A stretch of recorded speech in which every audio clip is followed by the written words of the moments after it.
Welcome to the All Financial Hour podcast with Steve All. So much to talk about on today's show. You and the team been busy in the office, Steve. Welcome. How you doing? I'm doing great. It's a little warm. Going out and running in this kind of weather or walking long distances is a pain. I'll put it that way. Was planning to do 9, and the humidity was so high. Got about 7.5 in, and said I'm going to walk the rest of it. Be fine that way. So getting prepared, first endurance event is just right around the corner. Yeah. A month from now. And I'll throw it out right here. I also run for St. Jude. And if you would like to make a contribution to St. Jude, all you got to go to steveall.com. If you make a contribution, I'll match it. I'll match it up to $5,000 because to me, it's just a fantastic place. And I figured I'm going to do 29029 now. Let's start talking about that. Let's start talking about St. Jude. If you give any way, shape, or form, please give to them. I'll match your contributions as it comes to those because I think that the gift that they've given to the kids is unbelievable. That's not till New York, but hey, let's look at this endurance event and put it in from there. But yeah, I'm really fired up for it. Great week. Going back and forth. Temperatures are hot. Got to start early in the morning. Those 8 to 12 hour deals are a little tougher at this time of the year when it does what we've got here. But, this next week I get to go off to New York City, spend a little time down on Wall Street. I've been to Wall Street a couple different times, down to the market. And the biggest thing about that is I'm really grateful that I get to go see Wall Street. But I'm more grateful that I get to go see Mary Violet, my granddaughter. I get done with my work on Friday. I'll get to go in and spend Friday, Saturday, and Sunday with Megan, Constantine, and Mary Violet. And that is just amazing what that short distance of like 3 to about 3, over 3, her personality has just flowered. Oh, I love that. Yeah, I have a 4-year-old and a 4-month-old. So, Yeah. Man, it's amazing watching them kind of turn into their little selves. Yeah, and then I got the call from Matthew early in the week. Patrick hasn't figured out that if you put one hand in front of the other, you can crawl. He just kind of puts his hands out and then pulls his knees up and kind of hops. Oh, buddy. He said he kind of hops, and I said, guys, I know you want them to do all these things, but be careful. Because I said, that little guy is going to go from crawling. And then I said, then when he starts to stand up, I said, don't be rude, but kind of sitting back down on the floor. And they're going, what? I said, because I can promise you're going to want to teach him to walk. And the minute that little guy can walk, he's going to be running. And you're going to be chasing him. That's a game changer. That is the amazing part. But God, is it wonderful being the grandparent, that you're not always questioning, well, what do I do? What do I don't do? Is this good or is this bad? Grandparents, we just get to spoil them and give them back. It's the greatest job in the whole world. As I heard somebody say a long time ago, if I'd have known how great grandkids were, I'd have had them first. Oh, man. Yeah. No, it's amazing watching these little people grow up. Your whole perspective changes as being a parent, as you know, and I'm sure yours did when you became a grandparent. Oh, tremendously. And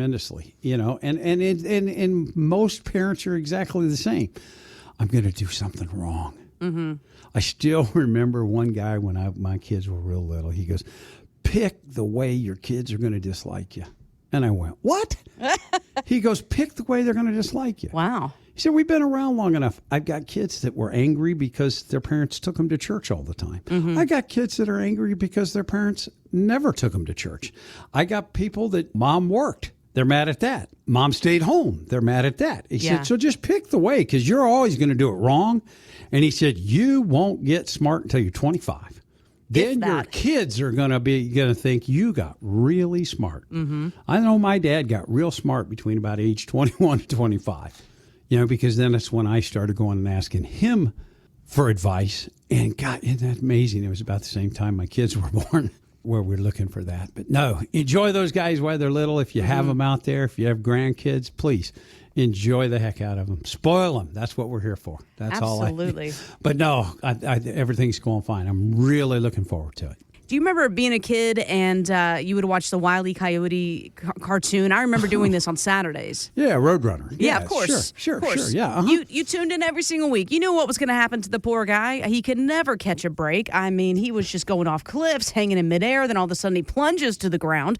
Well, Market Watch says that the stock market is headed for another Wile E. Coyote moment. And if you remember, every time this guy fell or whatever, he got back up again. So now the question is, will you be able to get back up if this does in fact happen to the market? Steve, is it hard for you to convince your clients not to chase the roadrunner of a high market return with risk of falling off the cliff? I think where you get into right now, when we're back at market highs, the S&P 500, NASDAQ, they're all hitting those highs again. And then this is when you get the big argument between the bears and the bulls. It's going to keep going up forever and it's going to crash. So you go for either one of those. You know, it's going to be somewhere in between the middle is the way I like to look at it. And somebody had, called in last week and said, what about the S&P 500? And I looked at it and I said, the S&P 500 is predominantly driven by 7 stocks. Tesla, Apple, NVIDIA, Alphabet, Amazon, Microsoft, and Meta. Those 7 stocks make up predominantly most of the value of the S&P 500. Well, I know this sounds big, but, you sit here and go, to go from 1 billion to 2 billion, that's a lot of money, and we can't even think in billions anymore. But now we get these Mag 7 stocks that are going from 1 trillion to 2 trillion in value. That's a lot harder to do. That's a lot more growth than it could be there. And this year we've had some significant drawbacks in a lot of those Mag 7, stocks. So make sure that you don't have all your eggs in the same basket. It's amazing. We'll have people come in and they'll own the individual, some of the Mag 7 stocks. And then when we start to do their entire holdings, because there's very few mutual funds out there or ETFs out there that don't own those 7 stocks. And then when I get to bring a report back to somebody that says, hey, you've got about 25 to 35% of your portfolio because of your individual stock holdings are all in those 7 stocks. You got to be careful. Having a good diversified portfolio, I believe, is one of the greatest things you can do for yourself. Give me the best return I can get with the least amount of risk possible. Market Guard gives us the availability to do that. ETF-based models. Why? They're less expensive to do. We also have the individual stock markets. Are you going for growth? What about if you just want a dividend income fund? Or you're looking at emerging technology or blockchain? That's what I love about the fact that what we have right now, I can be as conservative as you want to be in the market, or I can be as aggressive as you want to be in the market. So the question I have, how much risk are you taking? Are you prepared for whatever happens in the market? Now, Steve, I am a mom of 2, a 4-year-old and a 4-month-old. So when we go on vacation, that car ride, wow, there's a lot that goes on. I mean, the screaming, the yelling, the when are we going to be there? I have to pee. I mean, it's a whole thing. Do you remember these days?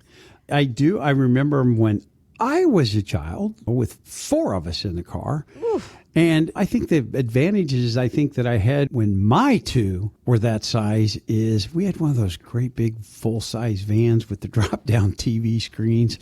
And the only thing you really had to worry about with the kids is you knew when the movie was about over, you better be finding a bathroom. Because as soon as that movie was over, it was bathroom time. And it's not like we got 20 minutes to find it. It's like I've been holding it for a while. So as it goes from there, but as the kids, I mean, I look at it today and we used to ride in the back. Oh yeah. No seatbelts. Of the station wagon. Yes. We would lay down. Yeah. Lay down in the back of the station wagon. And I can remember Dad had the big car with the big back window in it, and we'd lay down in the back window. Seatbelts were optional. And I remember the cars when they didn't have seatbelts. Mm-hmm. So it went from there, but no, God, yeah, I remember those days. And I look at it to go, I don't know how my parents, because we did a lot of traveling in a station wagon with a pop-up trailer behind it. And it got a lot nicer when we moved to the motorhome. And my parents, we would go in a motorhome so we could sit back and play cards or do whatever at the table while mom and dad were driving. I still remember the days when we'd be driving down the interstate and mom and dad would trade seats. Oh, yes. Oh, my gosh. I forgot about that. Yeah, driving in the motorhome. Yeah, driving. Oh, not in a car. Gosh, I never saw them do it in a car, but in that motorhome, it's like one would kind of get ready to slide in the back and the other would stand up and hold the steering wheel, let the because we didn't have cruise control back then, one would hold on to the steering wheel and the other kind of slide into the seat and get down and get their feet back on the pedals. Man. And then take the wheel. It's like, I think it probably would have been safer to pull off the road and change, but let's not worry about that. Man, we don't have time for that. But you're thinking about that when you were a kid, and I remember my mom reaching around with her hand going, don't make me pull this car over. And, he's looking at me, he's touching me. Remember all that? Well, they did a recent survey by Talker Research that found that during a 7-hour road trip, you're going to deal with 18 sibling fights, 14 mini tantrums, and 22 are we there yet? I don't know if their numbers are correct. It might depend on how many kids. It must be family of one or two. Yeah, because I know there's more than that in my vehicle. Yes, that's for sure. That's only 2 kids. The average size family was much bigger back then. Absolutely, and then of course, that doesn't even count all the bathroom stops you have to make with kids. And it got me thinking here. As irritating as all those things are, what are the most irritating financial events, or maybe even factors, in when it comes to retirement planning? Well, I think the idea around it is the big surprises usually come in taxes. And the main reason is what were we told? You're going to be in a lower tax bracket in retirement. That's a promise they made back in the 70s and the 80s when the 401k put the money in now. We're going to give you a tax break for it now. We'll let it grow tax deferred. When you retire, you can take it out and you'll be in a lower tax bracket. Well, if you remember in the 70s and the 80s, the highest tax bracket was over 70%. And it was designed for wealthy business executives. But that's what we have now. But I think some of the biggest surprises that we have, and I know the big, beautiful bill was just passed, but Social Security for a lot of people is not going to be tax-free, even with the big, beautiful bill. Because if your pension's income and all the deductions that you need to live your lifestyle, you still could pay up to 85% on Social Security tax. I think that's the biggest one that people have surprises with. You mean I have to pay taxes on Social Security? Yeah. There are some things that are going to be doing it. They did not get rid of the law of taxes on Social Security.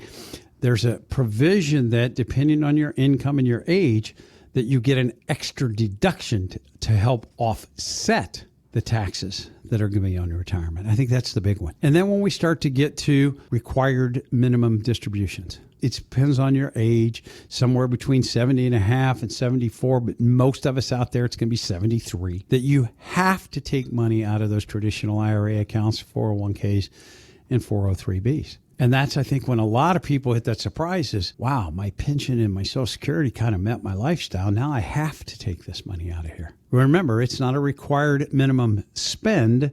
It's a required minimum distribution. Congress just wants to get the dollars back. But the problem of it is, with them kicking it up to the higher age, a lot of people that really don't want to take it are going to pass a tax time bomb onto their kids. Because when they extended that and took it from 70 and a half, they put in the rule that you only have 10 years to get it out of this tax-deferred asset when you're a non-spousal heir, with a few exceptions. So we have to look at that.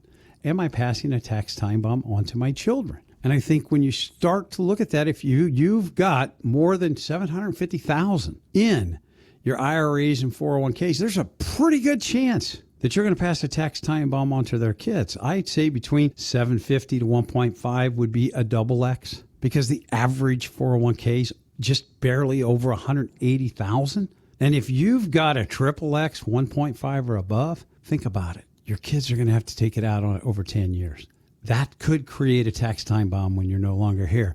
Because I believe that reducing or eliminating taxes is the greatest thing you can do for a successful retirement.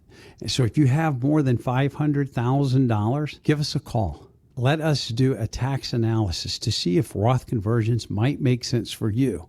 The big, beautiful bill did give us extra years to spread that time frame out a little bit. We don't have to be as aggressive as we were a year or two ago.